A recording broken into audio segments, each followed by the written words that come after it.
I remember you. Yes, sir. What's your name again? Summer. Hi, Summer. Nice to meet you John. again. Nice to Nice see to you. see you. Amy. Nice to see you, Morgan. Hi, I'm I Tracy. know you. I know you know me. I know, How you yeah. doing? How are you? Good. Nice to meet you too. All right, have a seat. We're over here. We're over here. Okay, everyone. We're missing. Summer. All right, guys, welcome back and welcome for the first time in today's visit. Let's start off by talking about you all personally, can I? I would love to know about your acting journey. I want to know how you got involved in acting. Wow.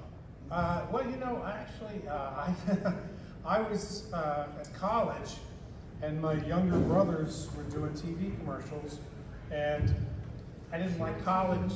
Hello.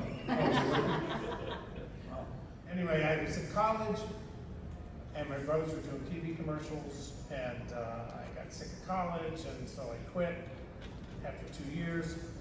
And I went to New York, and I met their agent, and he said, you know, you could do TV commercials, and I did. I started to do a few, and then he said, you know, you'd probably be better at this if you took acting classes. And I hadn't really thought about that, and now I'm like, you know, 23 or whatever, and so I started taking acting classes at the HB Studio in Bank Street in Greenwich Village, and it sort of went from there. I got a play, I did Who's Afraid of Virginia Woolf all up and down the East Coast, and you know, and then I started to get work in soaps and stuff like that, and then I came out to Los Angeles in like 1978, I guess it was, and I started working out here, and then in 1980, I got a movie called Friday the 13th, Part 2. What movie? Friday, let me just explain it here. Friday the 13th, Part 2. Yeah. And anyway, that was how I started. And the rest is history. And the rest is, yeah, that's right, that's right. You're up. Okay. When let's see.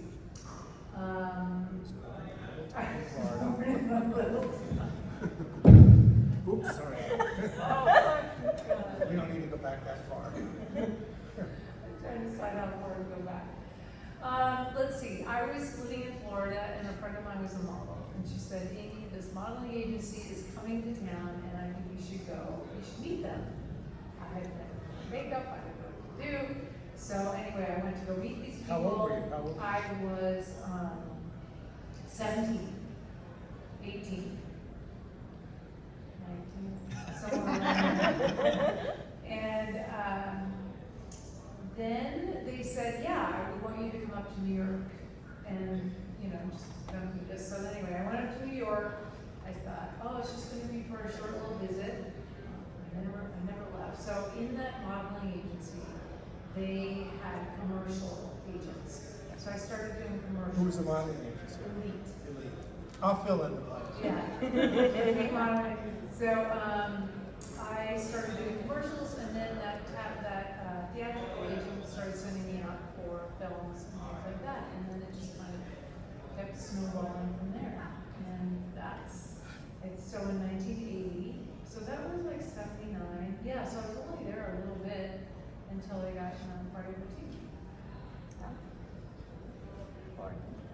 Good story. Wow, that's, you know, it's all a blur. We try to look back. I'm still trying to accept the fact that the film was done in 80. I was telling myself it came in the late 80s. But anyhow, I had grown up on a horse farm, very consumed in the horse world. Somehow I ended up at Villanova University. I'm kind of going through the wave there. I get out of Villanova. I didn't quite know what to do with myself, but I thought it'd be a great idea. Well, let's go to New York. Well, I didn't really know what the hell I was going to do in New York because, you know, you're young and you're trying to make decisions, critical decisions. What do you do with your life? So I think maybe I'll go to Lee Strasberg school, acting school. You got to start at the beginning, so then you go to acting school. And then you're having a great life there. You know, you're going to Union Square, and at that time, Lee's alive, his wife's alive, Hannah, the daughter. I had a great life there, going to acting school. And then somehow, then you go through the process, okay, I'll get an agent, and then I'll go out and try and get something. So you might pick up a commercial here and there, you might come to LA for pilot season, then you come back. You're reading for anything. And then it came, just mentioned to John, yes, and then all of a sudden the casting call came, and the agent sends you in to read for the movie at the time. It was called Jason. That's the name written on the script. Is that true? Michael Thomas was sent me. Meg Simon and Cuban. Meg Simon was casting. I don't remember it being called Jason. Well, I remember the script said Jason on the front of it. And then, whatever, I got submitted for his part. Well, you did? Yeah, I did. That's how I know the John Furey name off the top of my head, because people said, well, you were supposed to, You read for Paul? I think so. Yeah, I read for that. So you're trying to figure it out as an actor, and you're in acting school, and you're doing this and doing that, trying to find your journey in life. And then all of a sudden, the Jason movie comes along, I guess later called Friday the 13th Part 2. Anyway, so it's all history from there, and then we're all trying to find our place, and then you're living a life going back and forth, LA, New York, back to LA, back to New York. It's great. Trying to find your peace in the journey. And then you get little parts here and there, parts. Anyway. Very good. And here we are now. Parts are parts. You gotta get a part, do something. All right. Hi everyone, I'm Tracie Savage. I was in part 3, the 3D, highest grossing 3D version movie ever made at the time. Oh, stop bragging. At the time. Wow. I am Name from more a Hollywood, a showbiz family. I did my first commercial when I was 2 years old, and we were living in Detroit, Michigan. And I have an older brother and a younger brother, and we were all working in Detroit. And we moved to Los Angeles when I was 6 for the business. And we were here about a week. My brothers and I we all got an agent, and within a week we booked a couple of commercials, and so we knew we were here to stay. My little brother is Brad Savage, and is known he was a Disney kid for years and on a couple of different series, but he's known for Salem's Lot, so a lot of the horror films. He was Brad dating Savage is your little brother? Brad Savage. Brad Not was Fred. your friend. Yeah. Sorry. But Danny Glick, you horror fans should remember Danny Glick. That's my kid brother.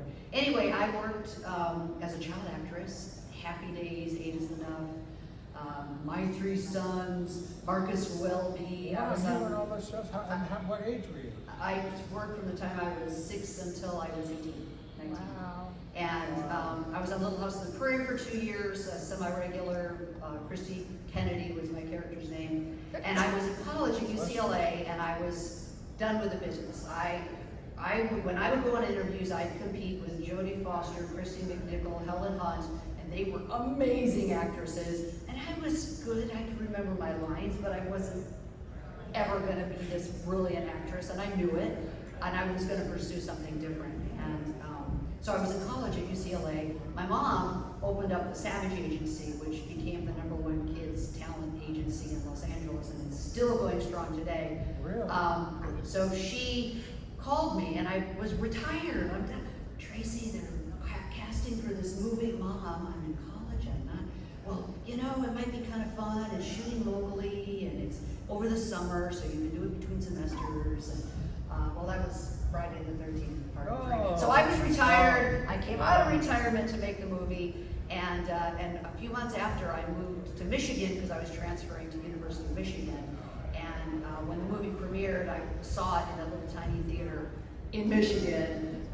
The rest of the folks in the audience didn't know that, I'm kind of sitting there, oh my God, cringing as I'm watching myself. But So that was sort of your first semi-adult job, Friday the 13th, Part 3? Well, I've been working my entire... No, I know, but as a kid, you were not past 15 or 16. Right. That's a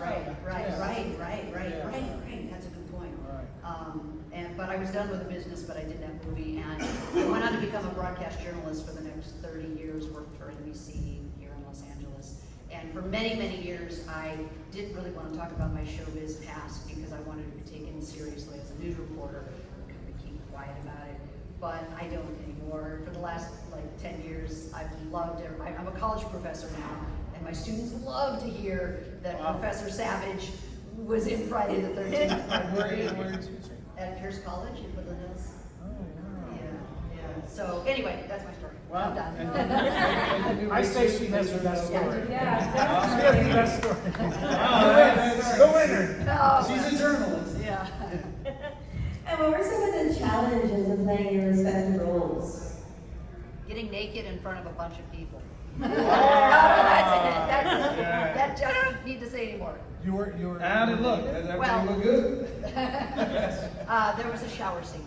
Oh. And I was 18, and I had to negotiate it for myself. Like, I didn't have my mom on set to protect me, and so I had to Well, stay. didn't you know going in? I that before you did, got I the did, part, you were gonna yes, have to yeah, do that? but you know, what you say and what they say and what they, like, there was a sex scene, and I knew I was gonna be a TV journalist, and I didn't want a shot of my face while having sex with some guy in a movie that's gonna haunt me for the rest of my Wow, career. So wow. I said, you're gonna, and I taught this, I did at 18, I said, you're gonna shoot my feet, and that's all you're gonna see in that scene. So you don't, I just did not want a close-up shot of my face as I'm having sex. So was that a discussion with Steve? Yeah. And Steve Miner. the director, yeah, and Mancuso. Damn. Wow. So that was It's a sort of an arty decision, you know, it's probably much more interesting. Yeah, it was, So you were having sex and we looked at your feet. yes. How were the sound effects? I don't know. Married to that. I don't know. I had a foot stand in. And what were your feet doing? Were they, Yeah, they pretty much were, yeah. they were doing this? Good. That's great. Well, obviously it's going to be, blasting through the window to go after Amy. Remembering And dialogue? up until that, obviously, no, I'd never done that before. I was not Mr. Stuntman coming to Kent, Connecticut from Hollywood. No. So it was almost learning as you're going. Yeah, so, yeah, it was pretty shocking. But it was quite an experience that we're still talking about. Yeah. And people love it. People love it. They do. So it's quite a memory, quite a chapter. The most challenging part of the Playing film, Jenny. of playing Jenny? Or the film, Yeah, John, having to tolerate John, day in and day out. Never ending. Get up, there's John. I go to Yeah. bed, there's John. You know what, it was living at night for a month. Yeah. You'd start at 6 p.m. and then you'd finish at 6 a.m. and running, and it was cold and being afraid the whole time, and being on adrenaline. That was definitely the hardest part. There's something about films that I was thinking about the other day that I really miss the camaraderie of the crew. It was always really fun to have a group of people where you're all kind of aiming and trying to pull something together and trying to complete it on time, and I don't know, that was a great part. So I And we were changed all the subject. And we were all sort of trapped in Kent, Connecticut. I mean, people weren't going home and coming back the next day, and everybody was sort of there. You're like, all the trapped at time. camp. You're trapped You're at camp. all cold, you're all hungry, you're all tired, you're all get goofy. Why did they shoot? And you couldn't see at the end of the scene, you couldn't see it played back to you. Because they would shoot it, and then that film yeah, there was content no would playback. later have to get developed somewhere and made into a print. You just kind So of. where today you work, then you're gonna go right up and go look at it, and they're gonna play it right back on the monitor and see if they got the shot. Well, So playback we had no idea if they got it or if they didn't get it. Yeah, it was a bit of a mystery. Yeah. John, do you have anything most challenging part about playing? What was the Best part. Jenny! Yeah, Amy was sort of the best part. Yeah, Amy was the best Say part. that again, what? Amy was the best part. Nice, good answer. Yeah. You used to try to like child psychology on him because he's such a sucker. But yeah, the same thing. the challenge of like, I thought we worked like 5 weeks at night and then like a couple of weeks in the day and making that transition. And I remember when we finished, I couldn't sleep at night that well, and all that. I could sleep in the day, and everything gets your biological clock gets backwards. And but like Amy said, it was fun getting to know people, and just sort of being on that set where people didn't get in their cars and go home and not work some days. You don't see them for a week, and yeah, it was fun. And I still am friends with Steve Weiner. I still see Steve, and I played golf with him about 3 weeks ago, I think, something like that. Oh, nice, say hello. I will. Why did they shoot it in Connecticut? I don't know. No idea. Money, yeah. Because yours was the first one that was shot on the West Coast. The first two were rookies. So that was quite a change. I guess. Yeah. Big deal to rent a whole camp at Camp Crystal Yeah. Lake. So they had all these cabins, and everyone's living there. I'm sure that was cheaper than putting people in a hotel. And I think most of the people, not me, but I think most of the people they hired were from New York. So as opposed to part 3, I think most of the people are in LA. So that's what I think they shot in Kent, Connecticut. Beautiful little town. And if I'm not mistaken, didn't you go to that prep school briefly Yeah, I for went to a school month or there. a year or something? I was there a couple years before. A beautiful prep school, really pretty prep school, right in Kent. And crazy enough, Amy went there. Did you go there for 1 year or 2 years? Like a year and a half. Then you It was a boarding school, no? Yeah. What grade was that? I went there 10th and half of 11th. Had you been living on the East Coast at the time? Yeah, I'm from the East Coast, so I'm from right outside of Philadelphia. And then my parents split, so my dad went to Florida, and then at that time, I went to boarding school. Thank God, it saved my life. And that was Kent? And that was Kent. Wow. Yeah, interesting. And then I just went to Florida for vacation, and then, there was some finance issues with my dad. A couple days before I was supposed to go back to Kent, he said, "Oh, I can't afford to send you back." I was like, what about? Anyway, it Was was Kent co-ed? Yes. Oh, it was. So I didn't go back, and then I ended up taking a GED up in Bar Harbor, Maine. And then from there, then I pick up where the story picked up in Florida, going to New York. And then I was in New York for a while, and then I got cast in a series in LA. So then I was going back and forth. And one more question for Tracy before we turn it over to the audience. What were some of the challenges in filming in 3D? Well, it actually, the big challenge shooting in 3D was that really 3D was the star. And it didn't matter if you read your lines right or not. It didn't matter if you had that perfect read. It didn't matter, you would look to the director and say, it just didn't feel right. He's like, we're moving on, we got it in 3D. That's all. So that was really more important than the script and then the acting. It was really getting those, because those 3D shots were tricky back then. The cameras were much different than what James Cameron uses for 3D shots.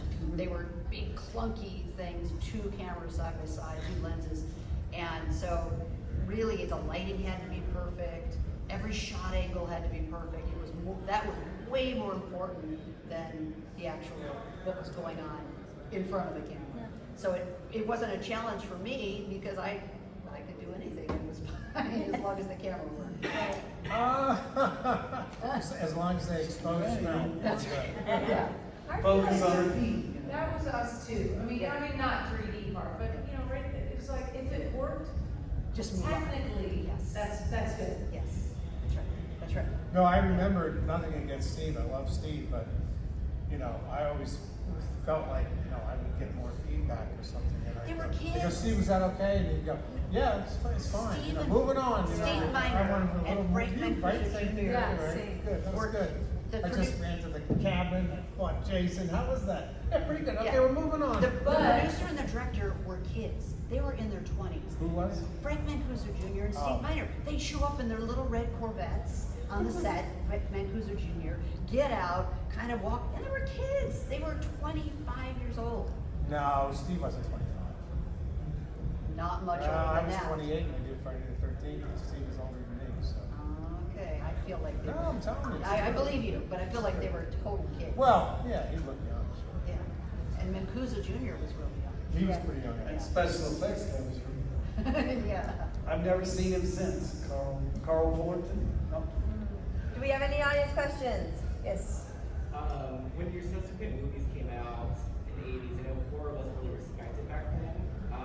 Was there any roles that you were offered and didn't take because of the fear of like typecasting? Or was there like say, or kind of like they wanted to go on an audition and you were like, no, that's okay, and it ended up being like a pretty good role? Yes, Friday the 13th Part 3. Yeah, it's, you know, I think that what happened is they offered it to me, and I think that my agent tried to negotiate a little bit of a higher salary, and they said, we're just gonna, moving on. Skill plus 10. Yeah, and so, yeah, that one, and I didn't want to be typecast, and at that point, it was all the John Hughes films that I really wanted to be in, and Steven Spielberg, and I was just waiting for them to call me, but, yeah, so I was kind of scared to be typecast, but I wish I had done more research.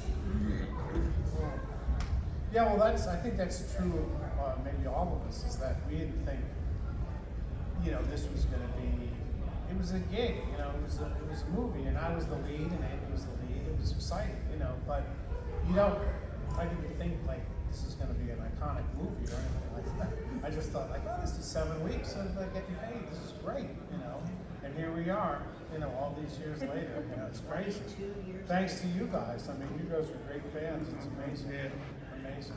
What else do you want to know about me? Hey. So you guys were talking about how difficult it was to film your sex scene. Oh, very, very tough. I just want to let you guys know, her character Debbie, Oh, that's right, it was off camera, so really it wasn't.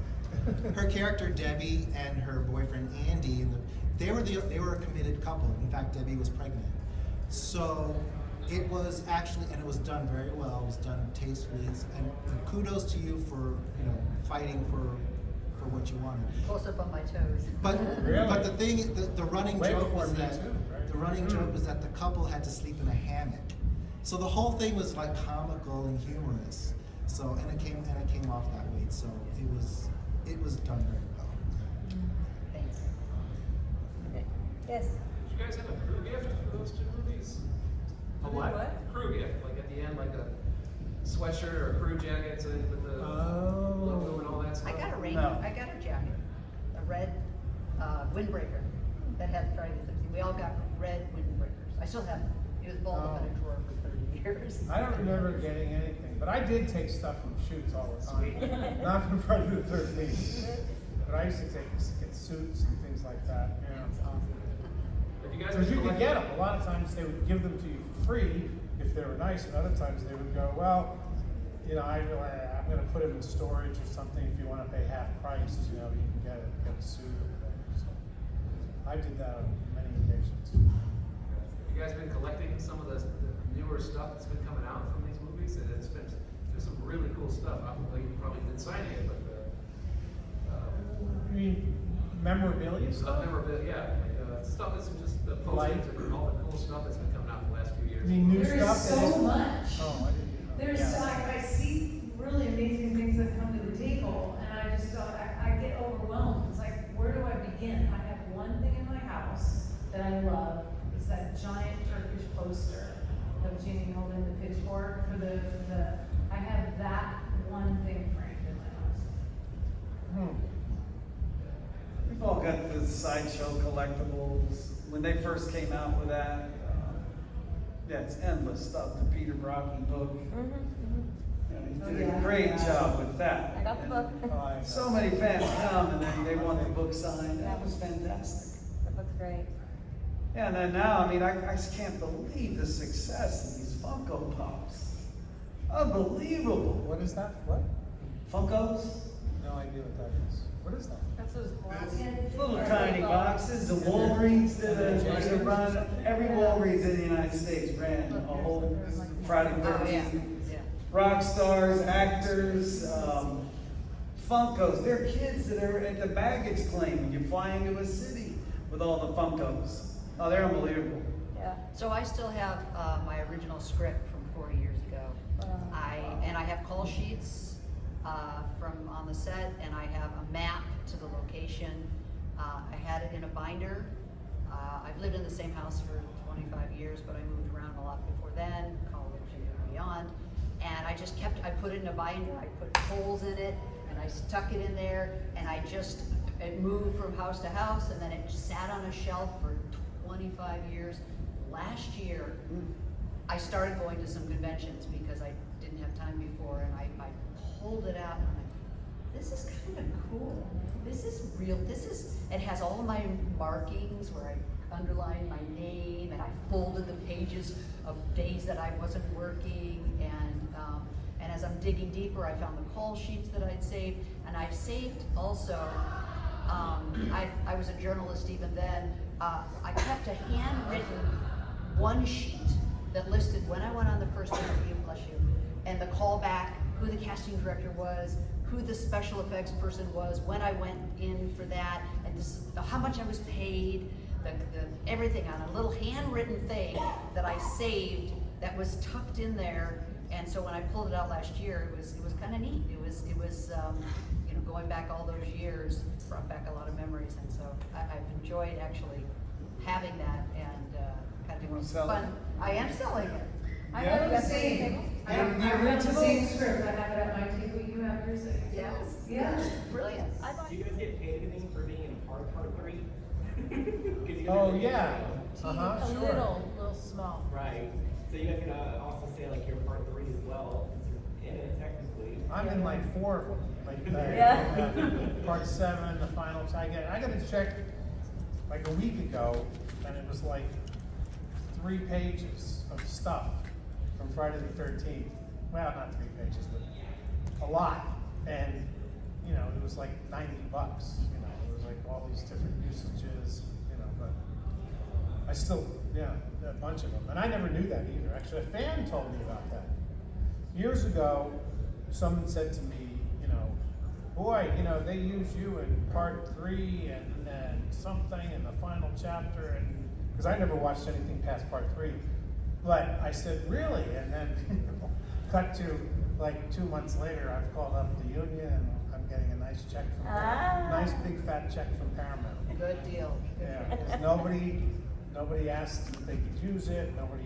So you weren't getting paid this entire time for the I use of did that get paid. material? I got a nice check because there was back pay, and then another time they used a clip of me on the Tonight Show, and my sister told me about that, and nobody paid me for that, and then I got a good amount of money for that too.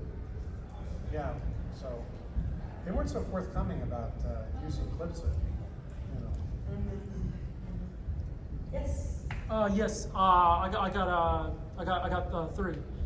So first one is, how were your experience? Like, what have you learned on experiences on set?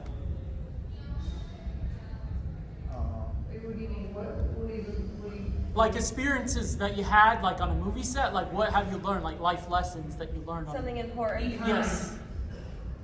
Patience. Don't be an asshole. Be professional. Patience. And what movie do you wish you could have remade or starred in? I auditioned a bunch of times for Northern Exposure, and I still wish I had gotten that part. And then how about your favorite horror movie character or horror movie you wish you could have been in? My favorite horror movie? Yeah. That'd be Ginny, I think, from part 2. And what I could have been in? Yeah. I don't really feel like I was dying to be in other horror movies. Nothing against them, but anybody else? Yeah, I don't know, maybe with Anthony He did a great Hopkins job in with that. Silence of the Lambs. That film was neat. So that would have been cool to have done something there. I I mean, I read for a lot of great films. I mean, I don't know what the hell happened, but I read for Endless Love. You know, and Martin Hewitt got it. I was going to school with Chris Atkins. Oh, wow. Randy Kleiser put him in Blue Lagoon. I mean, so I was reading for good stuff. But it's hard. You're out here and you're running around with your resume and you're reading and reading and reading. And it's a big letdown. You don't get it. And you know, you might go back to New York and you might try to do something else, rediscover yourself. And what what else could I try to tackle on the journey? And they were changing everybody in the scope and dynamic of Friday the 13th as it went on and on and on. I didn't even talk about it for years until one day lined us all up on Good Morning America. And they had all the changes. It was good. I'd meet C.J. Graham the first time. I forget who was the anchor of Good Morning America at that time. You would know. We have to get that film clip. That'd be fun to have play it at a. That would Peter be fun. Jennings. Wasn't Peter Jennings something? No, he was ABC. No, it was one of the ladies. Not the morning, he was saying. Joan. London. Joan London. Yeah, that's London. it. Thank you. I couldn't believe it. Yeah, because it was a big drama. Like, well, who are all these people? What are they doing today? So that became a good conversation. Well, what are they doing today? And it was a great story. John, you reminded me, talk about the scenes being used. There was a movie with, probably in the mid-'80s, with Sally Field and Burt Reynolds, and it cuts to, their relationship was troubled, and they had gone on a date, and it turned out that the movie they were going to see, it was just the worst movie and the worst scene, and it was just so awful. Your movie. And it was me! And it was my scene. And I guess my dad was at a movie theater watching this movie, and that was the whole setup, that this is their date, and they're on this movie, and then this horrible scene. Did you get paid? I don't remember. That was what I don't remember if I did. I don't remember. But that was my scene. You know, they picked like a scene that they thought would just be really bad. Wasn't that? Did you get a raspberry? I don't even know. I can't remember. Yeah. All right. Yeah. They may still, I think this is post-production. When she was just saying, they called Amy and I about using a clip of us in Mean Girls. And I think Amy was in the original one. And they wanted maybe both of us to be in the new one. I think it's on hold because, you know. That's a good story. That's a story with no end. Is Paul alive? Well, I'm here. Not John. I'm Is a little Paul? older, but is Paul alive? Well, I was telling you earlier that he's just, people ask me that all the time, and the movie, I don't know how to answer it because it was sort of left as a cliffhanger, so you wouldn't know what happened to If the Paul. price is Because right, truthfully, Paul is Steve back. told me at one point they were gonna maybe want to have Amy back and me back, and obviously that never happened, or she came closer to it than me, obviously. But yeah, no, he just was sort of left up in the air for the audience to decide. And that's exactly what you see on film is exactly what was shot. Nobody changed anything. That's how they meant it to be. Because I know a lot of fans say, I've heard things like, I got in a fight with Steve and I walked off the set, and none of that's true. It was shot just like you see it. That's just like the script was. That's how they wanted it. So when she says, "Where's Paul?" The audience is going, "Where's Paul?" I guess, right? That's the best I can tell you. Yeah. I always remembered watching part 3, and I remember like the newscast told how many bodies there were, and I remember going through this with my friends and my mom and dad when I was watching it with, right? And counting up all the victims to see if you were in it or not. Oh. But I cannot remember what the conclusion was because it was so long ago. But I remember doing that. Yeah. Well, I always like to leave something open for the next one to come back. Just in case and out. A lot of I'm us exhausted are from these people. super obsessed with Friday the 13th as a whole. We all have our favorites, but most of us have seen most of the installments many, many, many times in our lifetime. Is there a movie that you guys are obsessed with? You will watch over and over and over again. You know what? That's funny you said that because I can turn on Shawshank Redemption at any fucking point in that movie and just sit there and watch it to the end. It's crazy. Yes. I'd probably watch that movie parts of it 10 times and the whole movie, 3 or 4 times. That just came to the top of my head. Anyway. I can watch any of the classics. Dr. Zhivago. Yeah. I love Gladiator. That's really inspirational. The Bond films, we'll always watch them when they're fun. Because as a young man, then you identify with that hero. It's kind of a fun hero. Keep watching him. Chitty Chitty Bang. Oh, what a Oh, yeah.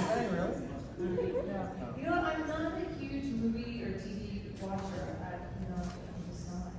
So I'm sitting there thinking, but once it's on, I don't just watch. But I haven't even seen Barbie. Me either. Nobody here has. Barbie. Yeah.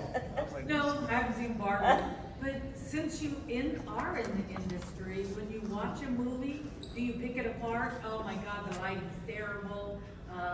My husband was in the military and he flew attack helicopters. So anytime he watches a war movie and there's an attack helicopter in it, he picks it apart.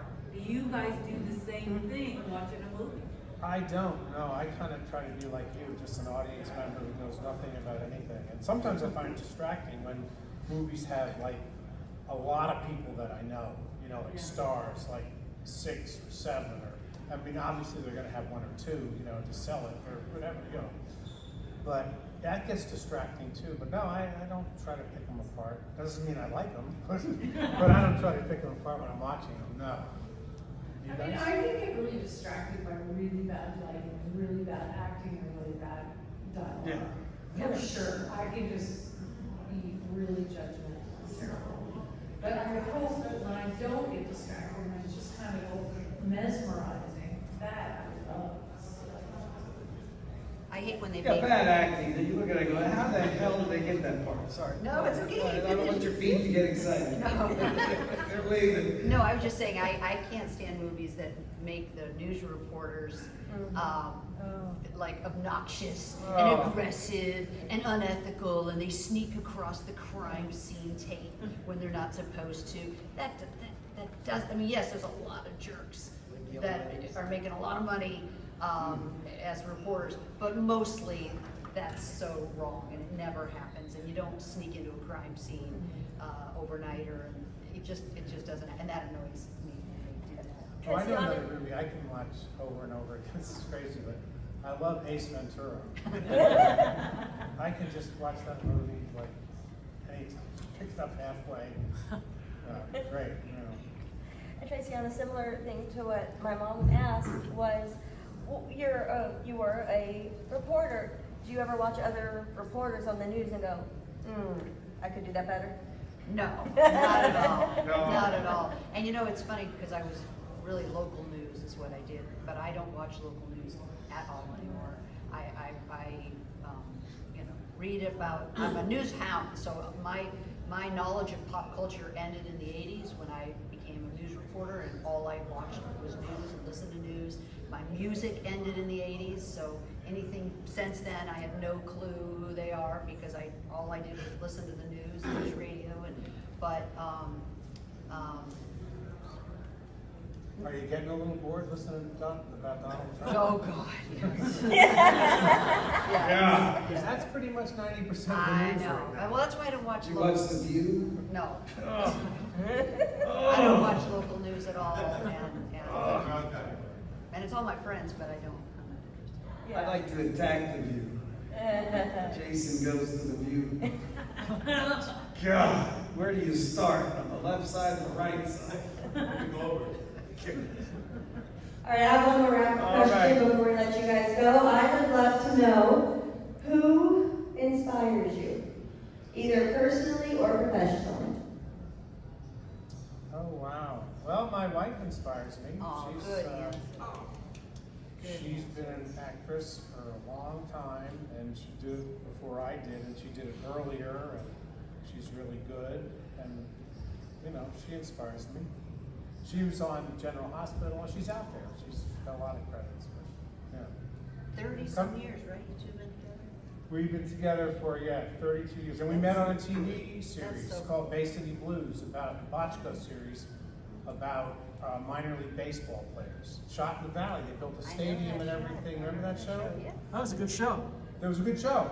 A lot of people are in it too. Sharon Stone was in. I was trying to get Patrick Cassidy was married to Sharon Stone, and I was a sports agent. I was trying to get him into the show, the big leagues, you know. And she didn't want him to do it necessarily, and then, you know, yeah, it was fun. It was a fun show. Yeah, good show. And Denise was like the Susan Sarandon part in what was the baseball movie she did? Bull Durham. She was sort of like the town, you know, the team sort of slut. Yeah. And so that was fun. That's yeah. great. And Bochco, I did a bunch of those Bochco shows. I did, you know, not Hill Street Blues, I did NYPD Blue and LA Law and all those shows, all those Bochco shows. CSI? You did CSI? Yeah, but that's not Bochco, but I did do a CSI. I'm just, my kids, my kids are just, they How old's just, your grandkid? I have a 17-month-old grandson, Wade, oh my God. But my kids my daughters are 34 and 36, and I don't know, they just, when I'm around them, I'm just kind of lit up because you never know what's gonna happen and what's going on in their psyche and where they want to go or what they're disappointed in or what they're, I don't know, so it's always interesting to me. Stirs up your shirt, right? Yeah, my shrink. No, actually, I go blank because I'm just, it's like I'm watching a movie. Who inspires me? Yes, either I person. go to Nick's. Obviously, I'm inspired by my son. He's 24, so I'm proud of him. Acting wise, I'm loving some of these stunts that Tom Cruise has pulled off, and I keep putting myself going, God damn, how in the hell did he do that? How the hell did he do that? And particularly, they fired the stunt guy because he insisted he was going to do that stunt. You know, he's going off, and then I ask myself, God, how the hell does he do that? Or whatever. And he's not 30 anymore. God damn, and what he did in Top Gun, I'm just inspired by it, and I love everything the military's doing, and it's very inspirational, the whole thing. I play polo, so some of the guys I play with, they're very inspiring to me, because now, you know, I try to keep up with them, some of these Argentine studs, I'm like, God damn. How the hell is he doing that? Anyhow. Awesome. Anything else to add beside your children? No, it's funny, when you asked that question, my phone rang, and it was my 18-year-old son calling me. And I just talked to him. He wanted to know what time I was coming home, to make sure I'm okay. Yeah, but his girlfriend was over, and he wanted to know what time I was coming home. He could be in trouble. Yeah, it's so funny. It's like, you're not checking up on me. You don't really, you just want to know what time I'm walking in the front door. Anyway, yeah, that was my son inspires me. Yeah. Congratulations. All right, everyone, give it up. Thank you.